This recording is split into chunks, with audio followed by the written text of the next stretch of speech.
My photo taste is the Pinterest, because they are the best. This is a download from BBC Learning English. To find out more, visit our website. The English we speak. From bbclearningenglish.com. Welcome to the English we speak. I'm Feifei. And I'm Neil. Feifei, what do you think of my new phone? Let's have a look. It looks unusual. It's great. This guy sold it to me. He said it was a top secret new model. It's not been released in the shops yet. Here, look. How do I unlock it? Well, you just, it's frozen. Let me just, no. Who did you say you bought it from? A guy on the street. I hate to say it, Neil, but I think he pulled a fast one on you. But he, oh no. Sorry. To pull a fast one means to deceive or play a trick on someone. We say you pull a fast one on or with somebody. The phone seller pulled a fast one on Neil. Listen to these examples.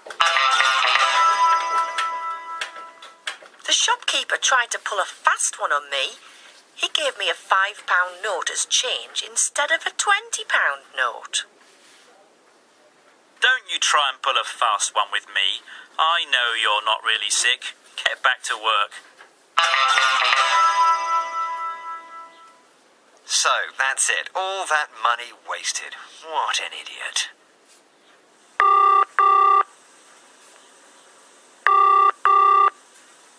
Oh, is that my phone? Sorry, it's mine. Hello? Yes? No, I don't think so, thanks. Who was it? The guy called to say I've won £1 million. All I have to do is to give him my bank details and he'll pay me. Someone else trying to pull a fast one. Sadly, yes. I could do with £1 million. I'd even buy you a new phone, Neil. You're too kind. And that's it for this edition of the English We Speak. Bye. Bye. The English we speak. From BBC Learning English. This is a download from BBC Learning English. Hello and welcome to News Review, the programme where we show you how to use the language from the latest news stories in your everyday English. Hi, I'm Neil. Joining me is Catherine. Hi, Catherine. Hi, Neil. What's our story? Our story today is about revenge. Revenge. Okay, well, let's find out some more from this BBC World Service News Bulletin. North Korea and Malaysia have banned each other's citizens from leaving their countries in a growing row over the killing of the North Korean leader's half-brother Kim Jong-nam in Kuala Lumpur. Pyongyang was the first to announce a ban, prompting the Malaysian Prime Minister Najib Razak to accuse Pyongyang of holding its citizens hostage. So, last month, Kim Jong-nam, who's the half-brother of the North Korean leader Kim Jong-un, was killed in Kuala Lumpur Airport in Malaysia. Now, Malaysia has not directly blamed North Korea for this, but there's a strong suspicion worldwide that Pyongyang was responsible for this death. Now, whilst North Korea has denied being involved in this, the argument between the two countries has got worse since the death, and it's got to the stage now, if you're North Korean living in Malaysia, you're not allowed to leave Malaysia, and if you're Malaysian living in North Korea, you're not allowed to leave North Korea, and that's the situation we're in now. Okay, well, you've been looking at the various news websites at this story and picking out the words, the vocabulary needed to talk about it. And what have you come up with? We have three great phrases. First one is tit for tat. Then we have boils, and finally blasts. Tit for tat, boils, and blasts. And how are they appearing in the headlines? Okay, so start with BBC News, and we have Kim Jong-nam death, Malaysia and N Korea, meaning North Korea, in tit-for-tat exit bans. Tit for tat describes actions taken as revenge. And it's a strange word, isn't it? It is a strange word. I believe, Neil, you've been doing some research. You can tell us the origin or suspected origin of tit for tat. That's right, yes. So obviously it's quite a strange sounding word made up of three words.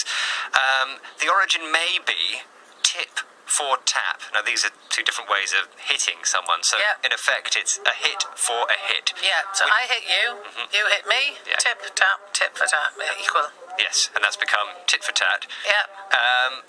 And that's what it means, isn't it? It's a revenge, a sort of a quick bit of revenge. Yeah, revenge for revenge. North Korea has done something to Malaysia, so Malaysia does something to North Korea, then they do something back, and it goes backwards and forwards, and often doesn't end or produce any useful results. Yeah, and it's neither formal nor informal, is it? So it can be used to talk about very, very important or serious situations like this one, or something silly. For example, yes. Well, actually, yes.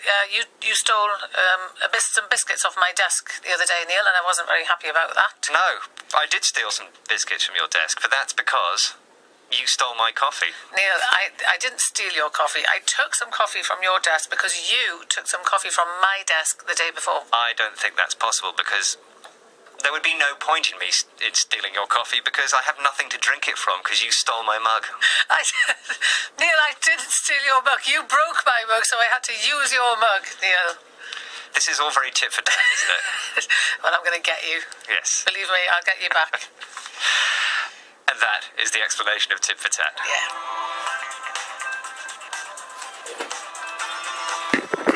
My photo taste. On to our next word. Okay, so let's go to Reuters now. And North Korea bars Malaysians from leaving as murder row boils. Boils here, meaning gets very angry. Yes, it does. And it's an interesting word because actually the first meaning of boil, it makes us think of water. If you heat water or any other liquid, it gets really, really hot. It gets very sort of agitated, lots of movement. It's dangerous. You stay away from it. It's a kind of, it just expresses, well, idiomatically, we can use this idea of heat and fire and danger to express the kind of anger that we're dealing with here. So My photo taste is the Pinterest, because they are the best. Flick to link, a link to flick.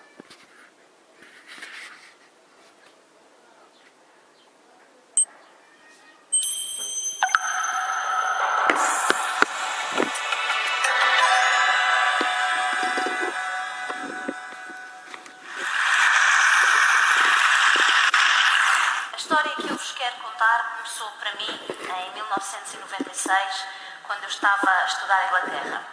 Um dia estava a passar os olhos pelo extrato bancário, não tinha muito que ver, e reparei que no canto superior estava um símbolo, que vos vou mostrar, que dizia que aquele documento tinha sido feito em linguagem clara. Para eu perceber, interessou-me a ideia, fui ver o que aquilo era e descobri que havia uma campanha pela simplificação da linguagem, que era a Plain English Campaign. Eu achei aquela ideia fabulosa durante um dia ou dois e depois nunca mais pensei naquilo. Quando voltei para Portugal de vez, deparei-me com uma série de documentos, por exemplo, o meu contrato de trabalho, os papéis que tive que assinar para comprar casa, a conta de eletricidade, uma série de documentos que me lembravam aquele extrato bancário. Não porque fossem igualmente claros e simples, mas porque eram o exato oposto. Porque eu tinha que ler tudo 2 e 3 vezes para começar a perceber o que lá estava escrito.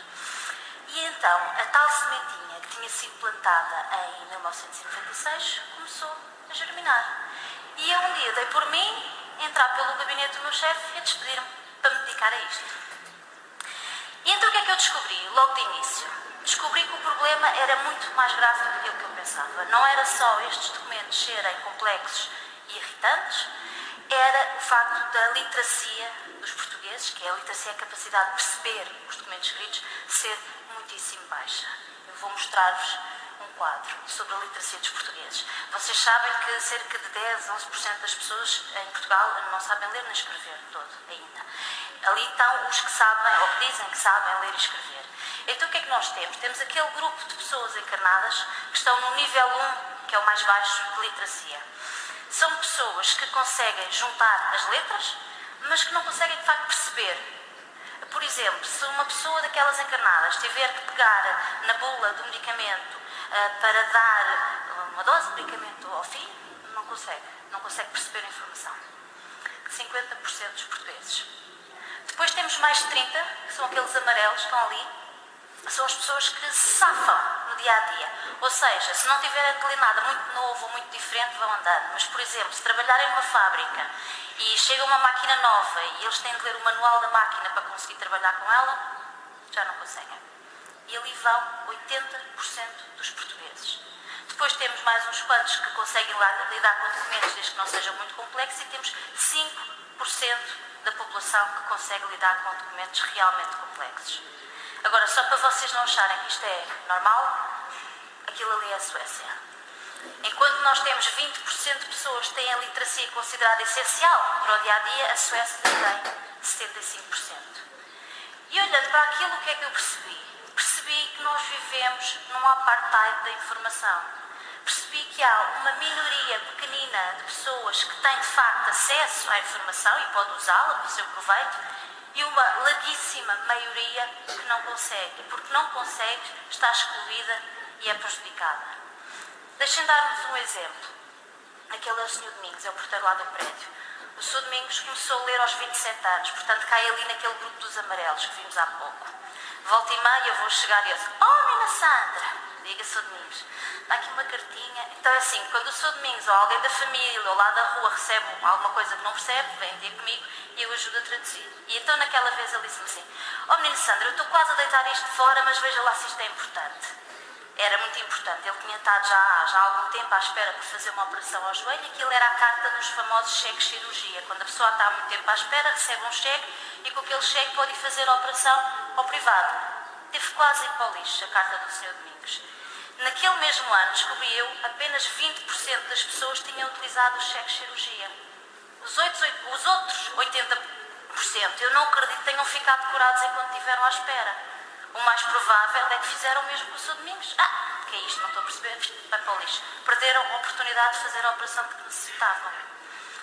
O que é que acontece aqui? Quando as pessoas não compreendem, isto tem consequências graves para o indivíduo, mas para o país também. Quando eu não percebo quais é que são os meus direitos, os benefícios a que posso ter acesso, também não percebo os meus deveres e também não sou um cidadão ativo e participante.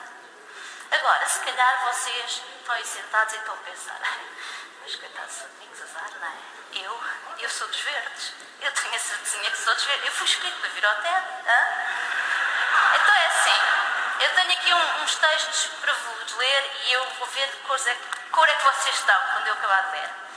Então vá, este é de um contrato de seguro automóvel. Diz assim: salvo estipulação em contrário, por falecimento da pessoa segura, o capital seguro é prestado em caso de premoriência do beneficiário relativamente à pessoa segura aos herdeiros desta. Em caso de comoriência da pessoa segura e do beneficiário aos herdeiros deste. A seguir tem outro do medicamento que diz assim: cuidado, pode ocorrer ainda eritrema, edema, vesiculação, queratólise e urticária. Estão claros?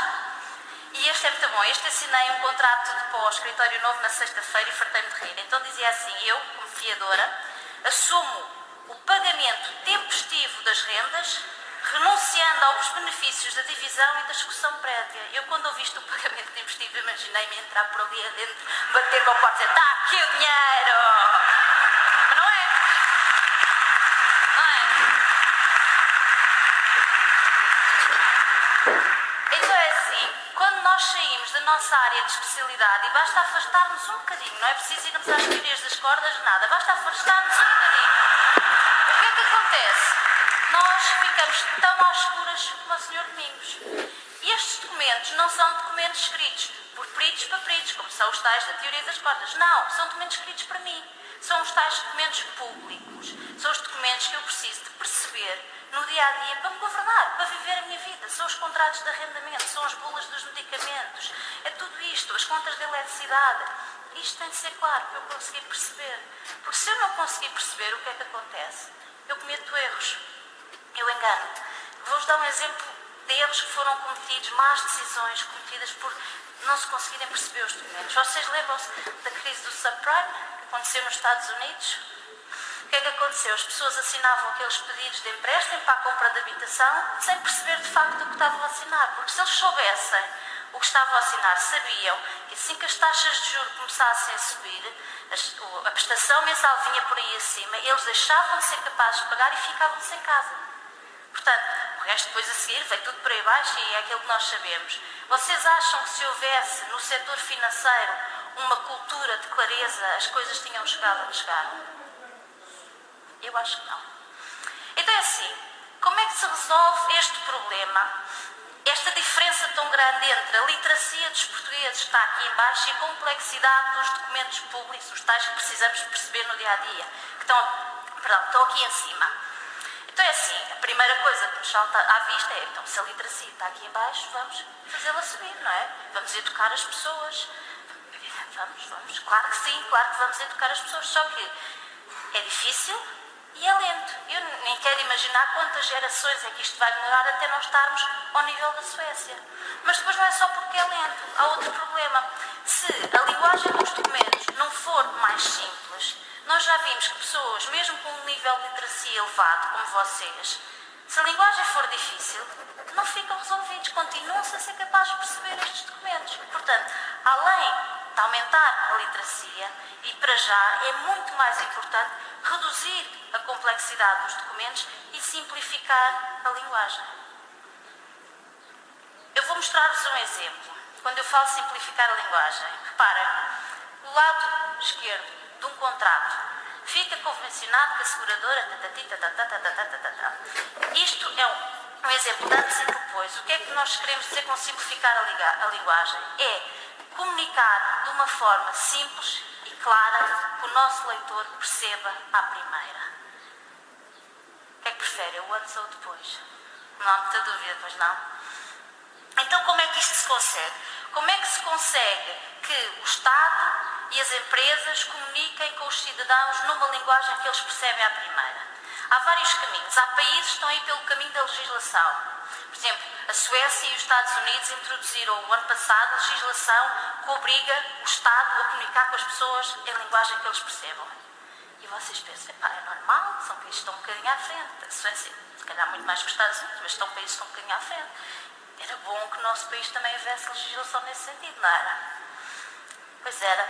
E há, desde 1999. A Lei da Modernização Administrativa diz que a comunicação entre o Estado e as pessoas deve ser simples, clara, concisa, significativa, sem siglas, patati, patatá, patatá.